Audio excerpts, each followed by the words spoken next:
An entrepreneur will always look at the world as it is and will ask, why is it done it that way? And then, because we're delusional enough to think we can change the world, simply put, we actually go ahead and do it.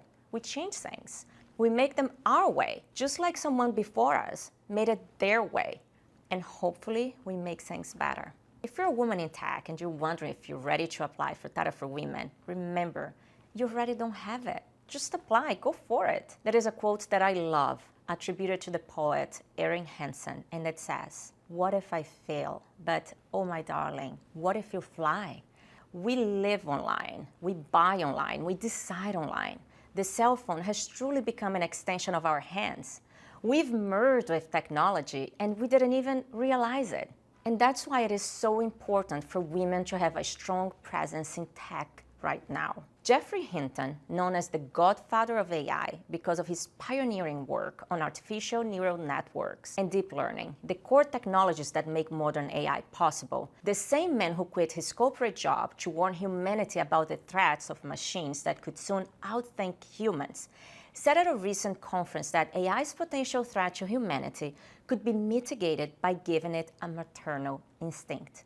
Because the mother figure in nature is the one figure that chooses to protect a being that is weaker and dependent on her. Now, how do we solve this at our level of influence? We do it by supporting, mentoring, investing, opening doors, and becoming women in tech. I'm a serial entrepreneur, the CEO and founder of Kickante and Alfredo's, a best-selling author and the proud mother of Alfredo. I was born in a small city in Brazil called Juazeiro, and from 13 years old, I started traveling the world, looking for something.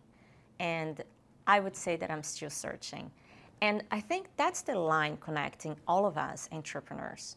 We're all searching for something, an answer, a solution, a better way to do things, or an answer to a personal or market pain. I'm surrounded by some of the most incredible creators, entrepreneurs who either have already made it or are trying to make it. And I'm here to tell you, we're all on the same boat. The difference is that for those in the early stages, your power to adjust and change, your flexibility to keep on pivoting, a fundamental element for startup success, is that much higher. I have observed that most innovations come from a place within us.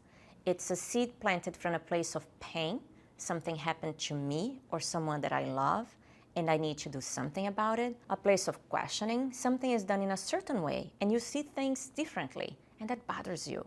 Or a place of passion, let's say a hobby, or a talent that we have.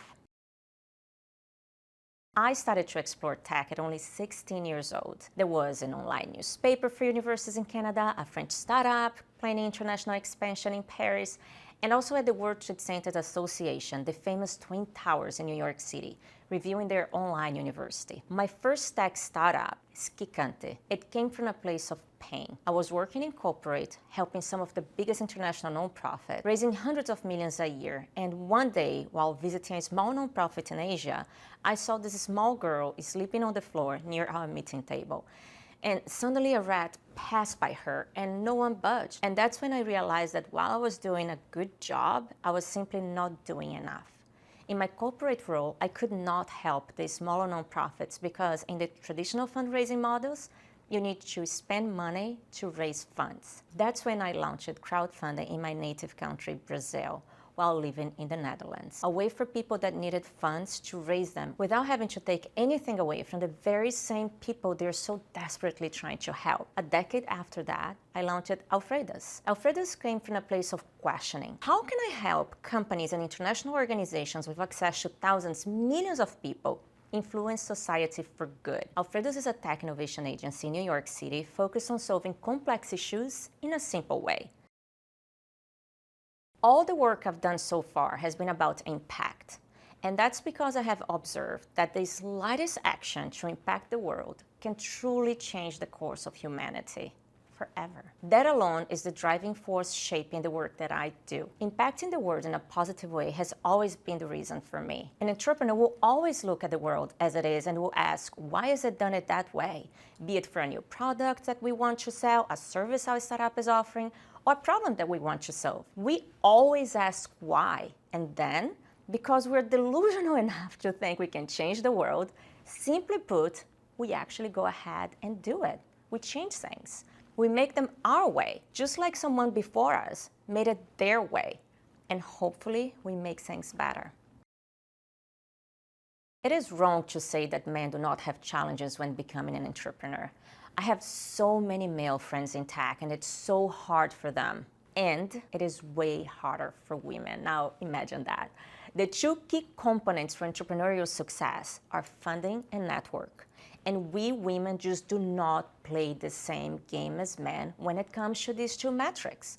When talking about funding, it is well known that men are funded based on growth potential and women are funded based on actual past results. The consequence is a great investment gap where women get less than 2% of VC funds, and if the woman is of color, that percentage drops considerably. That's not fair. It's not fair for the woman, it's not fair with the market that loses with diversity, and it's not even fair for the investors themselves, who are cutting their possibilities short. And when it comes to network, the Me Too movement showed the harsh reality of women missing on opportunities presented at boys' clubs, bar outings, and dinings, where a lot of business and connections are made.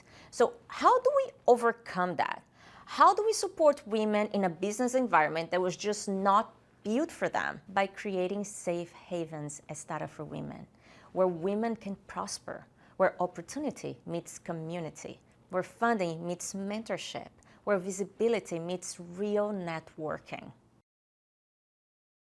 Ethical technology means quite simply not putting profits before doing what's right. At every moment of decision, all of us have a chance to make a choice.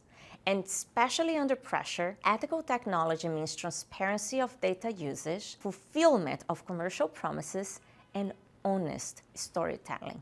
It's really as simple as that. And it's not hard, but it needs to be a commitment and a part of your company culture. To build ventures that combine profit with real impact, you first need to choose something that deeply resonates and matters to you. Be it because it is a point of pain, of passion, or of questioning. Because your idea would test you many times, challenging you with a roller coaster of possibilities and difficulties. Any entrepreneur watching right now will agree with me that entrepreneurship is just not for the weak at heart. And your idea will ask you many times along the way, is this truly what you want? And when it does, when it asks you that question, you better have an answer. And a fast one too, because we win entrepreneurship in the long run. It's not a sprint. We just really need to keep on going.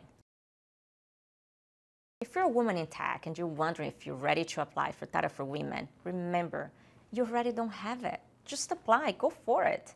Never be the one to give yourself the feared no. There are enough people in the world to do that, to doubt you, or to make you less than how grand you truly are.